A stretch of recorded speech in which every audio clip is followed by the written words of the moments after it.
Welcome.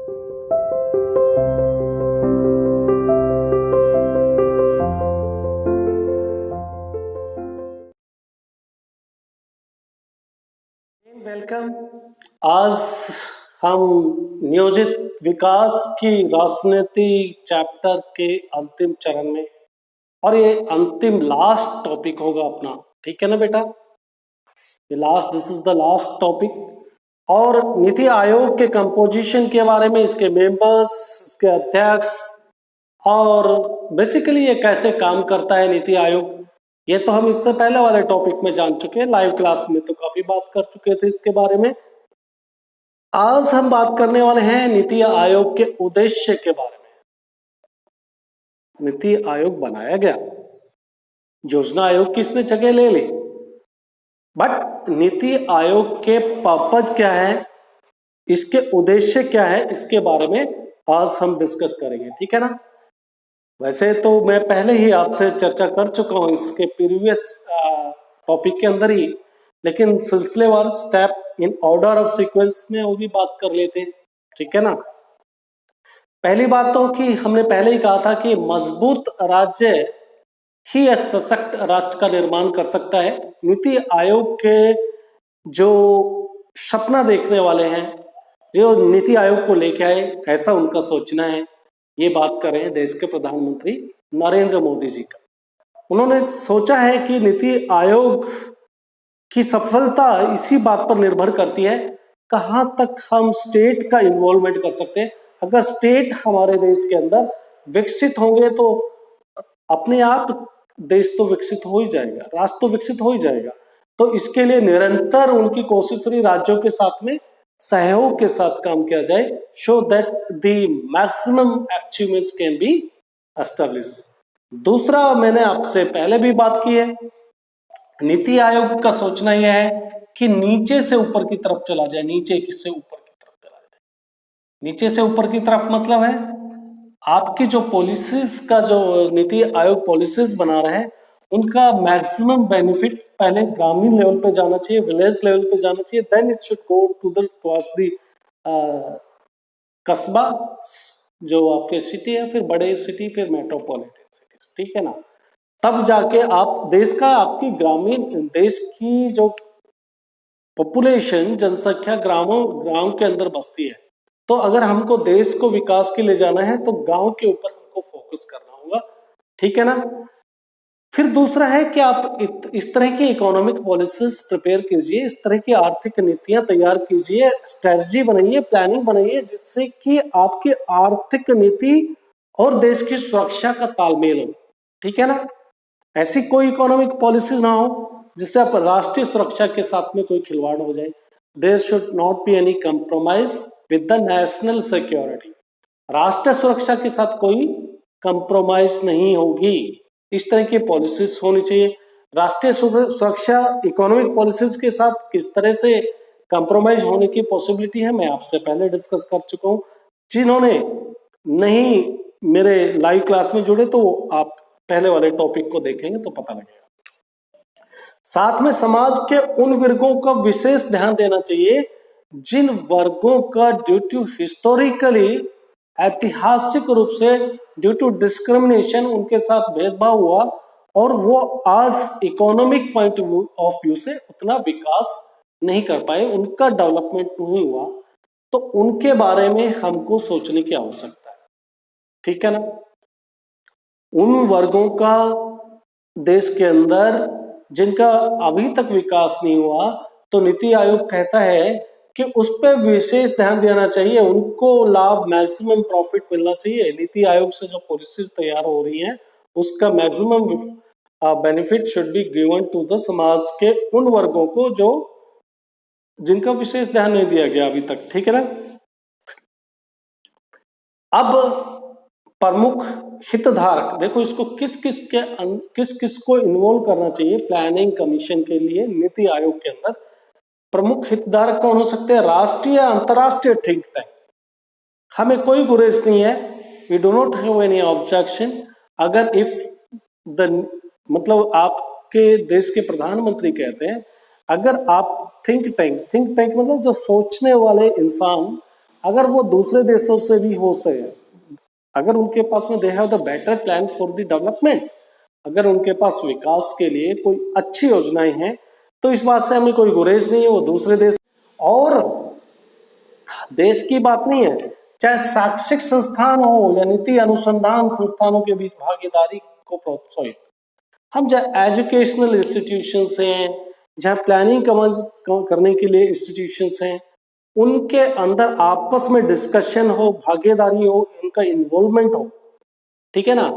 आपके educational institutions हैं, उनके पास कोई पॉलिसीज है देश को प्रोग्रेस के लिए, या फिर नीति धारक, जैसे मैं थिंक टैंक की बार बार बात करता हूँ, आपको एक एग्जांपल से समझा दूँ इसको, थिंक टैंक होते क्या है। बहुत ज्यादा तो आप शायद ना जान पाए, इससे पता लग जाएगा आपको थिंक टैंक क्या है। देखो, देश के अंदर 2014 के अंदर नरेंद्र मोदी की जीत का क्रेडिट कहीं ना कहीं उनके एक विशेष राजनीतिक सलाहकार को दिया जाता है, जो पर्दे के पीछे से काम किया। शायद पब्लिक में नहीं जानते, जो लोग ज्यादा मीडिया या फिर न्यूज़पेपर से संपर्क नहीं रखते। एक ऐसे इंसान जिनका वास्ता बिहार से है, जो काफी अपनी सेवाएं दूसरे देशों में दे सकता है, दे चुका है। एशियन कंट्री की बात करें या फिर वेस्टर्न यूरोप के कंट्री के अंदर भी जो अपनी सेवाएं दे चुका है, और वह बिहार के अंदर क्षमताओं की कमी नहीं है, ठीक है ना। तो वो बिहार से हैं, जो उनके सलाहकार बने, उन्होंने नरेंद्र मोदी को उस टाइम में, जब when he was the chief minister of the Gujarat, उन्होंने उनको बताया कि जब उनका चयन हो गया देश के लिए, ये पता लग गया कि जो प्रधानमंत्री के प्रमुख दावेदार में से ये हैं, और देश की बीजेपी जो सरकार है, नेशनल डेमोक्रेटिक अलायंस, जो एक गठबंधन है, वो इनको प्रधानमंत्री के रूप में खड़ा करके चुनाव लड़ने वाले हैं। तो उस टाइम उनकी सेवाएं ली गई। मैं उनका नाम नहीं बताऊंगा, आप बताएंगे मेरे को।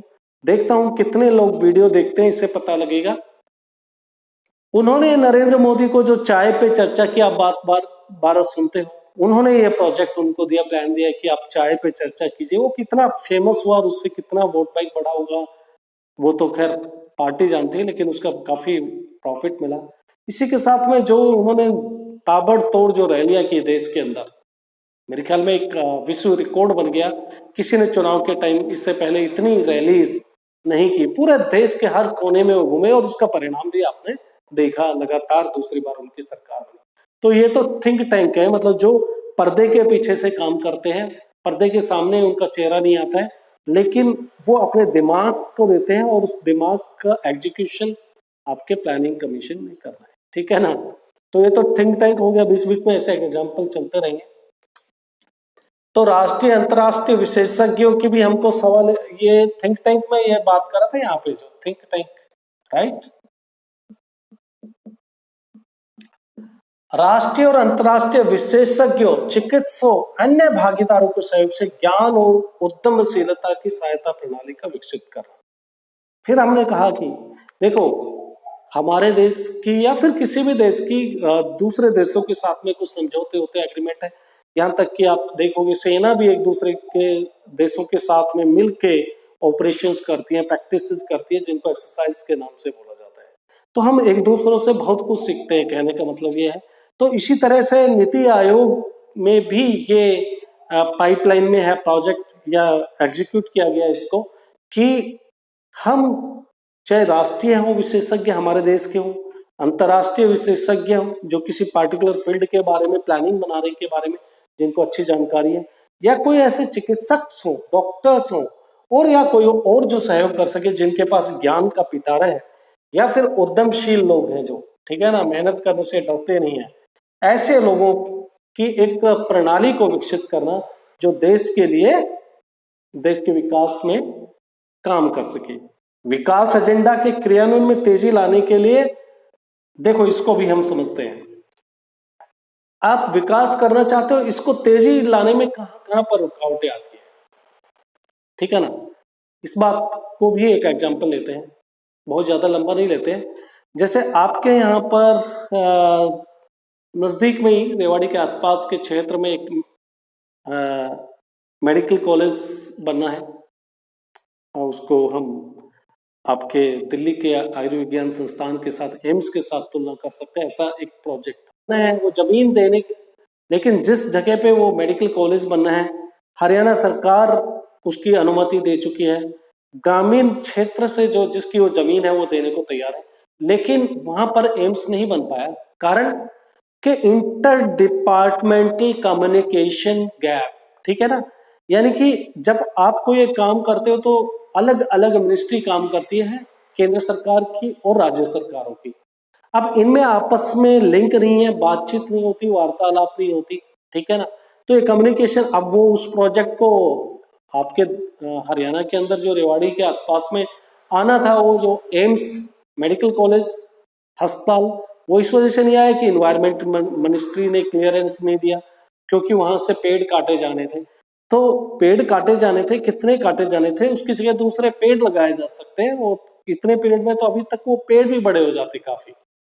तो कहने का मतलब ये जो इंटर डिपार्टमेंटल गैप है, और या इंटर रीजनल गैप की बात करो, एक रोड लेके आना है, आप जम्मू से एक रोड लेके जा रहे हो, पंजाब फिर उसके लिए क्लियरेंस नहीं देता है, तो इंटर रीजनल गैप है ये, और पंजाब के बाद में दिल्ली क्लियरेंस दे रही है।